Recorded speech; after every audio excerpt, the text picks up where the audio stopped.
جمعے کے دن ہم ظہر کی نماز گھروں میں پڑھ رہے ہیں، جب ہم رمضان میں فرض نمازیں گھروں میں پڑھ رہے ہیں تو عید کی نماز تو فرض نہیں ہے۔ عید کی نماز تو ہمارے لیے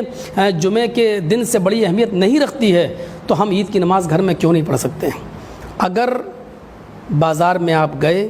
تو یہ لاک ڈاؤن کا النگھن ہوگا، سرکار کے آدیش کا النگھن ہوگا، اور قرآن کریم کی اس آیت کی بھی نافرمانی ہوگی،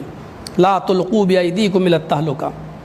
میری سمجھ میں نہیں آتا ہے کہ کیسے آپ کے دل گوارا کر رہے ہیں کہ آپ بازار جائیں اور شاپنگ کریں، جبکہ آپ کو معلوم ہے کہ اس مرتبہ کتنے گھر ایسے ہیں کہ جن کے پاس کھانے کو نہیں ہے، کتنے بچے ایسے ہیں جو بھوکے مر رہے ہیں، کتنے ایسے لوگ ہیں جن کے پاس صبح اگر کھا لیا جائے تو شام کو کھانے کو نہیں ہے۔ اس وقت آپ کے لیے دین کی سب سے بڑی خدمت یہ ہوگی کہ آپ عید کے دن اب نئی چپلیں خریدنے کے بجائے، نئے کپڑے خریدنے کے بجائے، آپ اپنے پڑوس میں، اپنے محلے میں، اپنے شہر میں اور اپنی بستی کے ان غریبوں پر نظر ڈالیں اور ان کی مدد کریں۔ یہ سب سے بڑی دیش بھکتی بھی ہوگی اور دین کی سب سے بڑی خدمت بھی ہوگی۔ خود اللہ کے نبی صلی اللہ علیہ وسلم کے زمانے میں جب ایسے حالات ہو جایا کرتے تھے، شریعت کہتی ہے سخت بارش ہوا کرتی تھی، تو ایک مؤذن اذان دیا کرتا تھا مسجد کے اندر، اور اذان کے بعد اعلان کر دیا کرتا تھا الا صلوا فی رحالکم، آپ اپنے گھروں میں نماز پڑھ لیجیے۔ گھروں میں اس بیماری کو مد نظر رکھتے ہوئے گھروں میں نماز پڑھنے سے ہمارا ثواب کم نہیں ہو جائے گا، بلکہ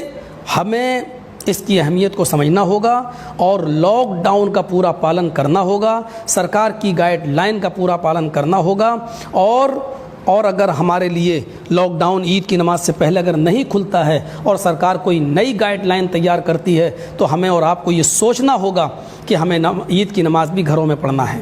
عید کی نماز بالکل اسی طریقے سے پڑھی جائے گی جس طریقے سے ہم مسجد کے اندر پڑھتے ہیں یا عیدگاہ کے اندر پڑھتے ہیں۔ آپ اپنے گھروں میں اسی طریقے سے 2 رکعت آپ نماز ادا کریں گے۔ یہ جمعے کی طرح نہیں ہے کہ جمعے کی نماز مسجد میں نہیں پڑھ رہے ہیں، اپنے گھروں میں تو ظہر پڑھ لیجئے 4 رکعت۔ عید کی نماز ہمیں 2 ہی رکعت پڑھنا ہے، اور بالکل عید کی نماز کے طریقے سے